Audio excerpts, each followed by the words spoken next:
ہمارے اسکول کا ایجنڈا یہ بھی ہے کہ ہم اس پالیسی میکر میں اگر ایجوکیشن کی پالیسی بنتی ہے تو ہمیں کوشش کریں گے کہ اس اسکول کے بچے کی نمائندگی ہو. ہماری یہ کوشش ہوگی کہ اگر صحت کے میدان میں کوئی پالیسی بنتی ہے تو یہاں کا بچہ اس میں شامل ہو.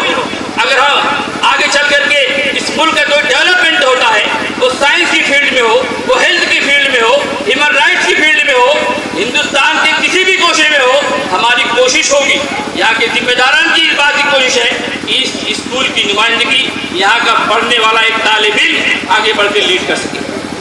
ہم لیڈ کرنے کے لیے آگے بڑھ رہے ہیں, ہم قیادت کرنے کے لیے آگے بڑھ رہے ہیں. ہمارا خواب بھی یہی ہے, صرف ایک طالب علم جو اپنے پڑھنے کے بعد ایک گوشے میں ڈوب ہو جائے اس اسکول کا مقصد بھی نہیں. یہ ہو سکتا ہے کہ ایک مختصر تعداد جو گننے والوں کی جو انگلیوں میں گنی جا سکتی ہے وہ کم ہے, لیکن یہ آج اس ادارے میں آگے کے پروگرام میں انشاءاللہ اس کی تفصیلات بھی آئیں گی. یہ جدید و قدیم کا ایک حسین سنگم بنانے کی کوشش کی ہے یہاں کے لوگوں نے کہ اگر علوم شرعیہ پڑھنا ہے اس کے بھی مواقع ہیں, اگر جدید علوم کی طرف جانا ہے تو اس کے بھی مواقع ہیں, کیونکہ دنیا میں اس ملک میں اگر جینا ہے رہنا ہے تو اس کائنات کے بھی غور کرنا ہوگا. یہ زمین و آسمان, یہ پرندے, یہ چرند, یہ پہاڑ, یہ ندیاں, یہ نالے, یہ رب نے بنایا ہے. اس پر غور کرنا, اس پر سوچنا یہ عین دین ہے. ہم نے اس تعلیم کو کبھی تقسیم نہیں کیا ہے کہ اگر آپ شرعی علوم میں آگے بڑھنا چاہتے ہیں اس کے راستے بھی ہیں, آپ جدید علوم کی طرف جانا چاہتے ہیں اس کے بھی راستے ہیں, اور اسکول نے اس کو پروف کیا ہے. یہاں کے ساتھی میڈیکل لائن میں بھی گئے ہیں, یہاں کے طلبہ جامعۃ الفلاح اور چوکنیاں جیسے اداروں سے عالمیت بھی کیا ہے, یہاں کے طلبہ دارالعلوم دیوبند بھی گئے ہیں, یہاں کے طلبہ انجینئرنگ کالج میں بھی گئے ہیں, یہاں کے طلبہ مینجمنٹ کے اسٹوڈنٹ بھی رہے ہیں. یہ ایک سنہری ایک بہت حسین سنگم بنانے کی کوشش کی ہے کہ سارے مواقع ہمارے پاس کھلے ہوئے ہیں, اور یہ ایک ایسا ادارہ, یہ اس کی کوشش یہی ہے کہ اگر یہ مل کر کے ایک ساتھ چلتے ہیں تو ایک طرف شرعی علوم کی بھی کا پکا ہوگا اور دوسری طرف ملک کو لیڈ کرنا اس کو آگے بڑھانے میں بھی ہماری خدمات ہوں گی. کیونکہ میرا وقت ختم ہو رہا ہے, ایک مثال ایک شخصیت کی دے کے بات ختم کرتا ہوں کہ ہم ہندوستان میں بہت سے لوگوں کا نام سنتے ہیں, بہت سارے ماہرین نے اپنی خدمات انجام دی ہیں, لیکن میں طلبا کے اوپر فوکس کرنا چاہتا ہوں جو یہاں بیٹھے ہوئے ہیں. ان کے سرپرست حضرات بھی ہیں, ان کے ماں باپ بھی یہاں بیٹھے ہوئے ہیں کہ اگر آپ نے اپنی ترجیحات میں اس چیز کو نہیں رکھا تو یہ ان کے ساتھ دھوکہ ہوگا. ہمارے سامنے سابق صدر جمہوریہ APJ عبد الکلام کی بھی شخصیت ہے جنہوں نے یہ ثابت کیا کہ وسائل اور دیگر سہولیات کا کتنا بھی بھگتان ہو, لیکن اگر ہم نے یہ طے کیا ہے کہ یہ کرنا ہے تو راستے ہموار ہوتے ہیں. قرآن بھی کہتا ہے کہ جو لوگ, اللہ تعالیٰ کہتا ہے کہ جو لوگ میرے راستے میں کوششیں کرتے ہیں ہم ان کے لیے آسانیاں فراہم کرتے ہیں. انہوں نے ان کے ساتھ سے پڑھنے والوں نے, APJ عبد الکلام کے ساتھ پڑھنے والے لوگوں نے ہندوستان چھوڑ کر دوسرے ملک میں خدمات انجام دی ہے, لیکن اس شخصیت نے کہا کہ اسی ملک میں رہ کر کے اسی ملک کی خدمت کریں گے, اور آج ان کو دنیا کا ہر کوئی شخص جانتا ہے کہ ان کی کیا خدمات رہی. ہم اس نام کو بھی آگے بڑھانا چاہتے ہیں, ہیلتھ کے میدان میں بھی آگے بڑھانا چاہتے ہیں, علوم شریعہ کے میدان میں آگے نام بڑھانا چاہتے ہیں. تو یہ اگر ہم ان پہلوؤں پر ہماری یہاں کے لوگوں کی کوشش ہے اور یہاں کے ذمہ داروں کی بھی کوشش ہے کہ ان پہلوؤں پر, ان تمام آسپیکٹس پر ہم پلاننگ کے ساتھ, منصوبے کے ساتھ آگے بڑھیں. یہ کوشش جاری ہے. انشاءاللہ اس کے بعد کے جو مقررین ہیں وہ انہی چیزوں کو بھی لے کر کے کچھ باتیں ہمارے سامنے رکھیں گے. میں ایک بار آخر میں پھر تمام سرپرست حضرات کا, جو ہمارے مہمان تشریف لائے ان کا, اور جو یہاں طلبہ بیٹھے ہیں جنہوں نے بہت شاندار مظاہرہ کیا ہے. ہم جب اس عمر میں تھے تو ہماری ہمت نہیں تھی کہ ہم کھڑے ہو جائیں, ہم نے سوچا بھی نہیں تھا اس طرح سے کہ ہم کھڑے ہو کے بات کر سکتے ہیں, لیکن جس شاندار طریقے سے یہ چھوٹے چھوٹے طلبہ طالبات نے مظاہرہ کیا ہے وہ قابل مبارکباد ہے. اساتذہ کو بھی میں مبارکباد دوں گا کہ انہوں نے بہت کوشش کی ہے اور شارٹ ٹائم میں انہوں نے اس پروگرام کو آرگنائز کرایا ہے. ہم دعا کریں گے اللہ تعالیٰ سے کہ اللہ تعالیٰ مزید اس میں اچھا پیدا کرنے کی, ان طلبہ کو سنوارنے کی, نکھارنے کی ہمیں مزید صلاحیتوں سے مزید توفیق عطا فرمائے. وآخر دعوانا الحمد للہ رب العالمین، السلام علیکم ورحمۃ اللہ وبرکاتہ۔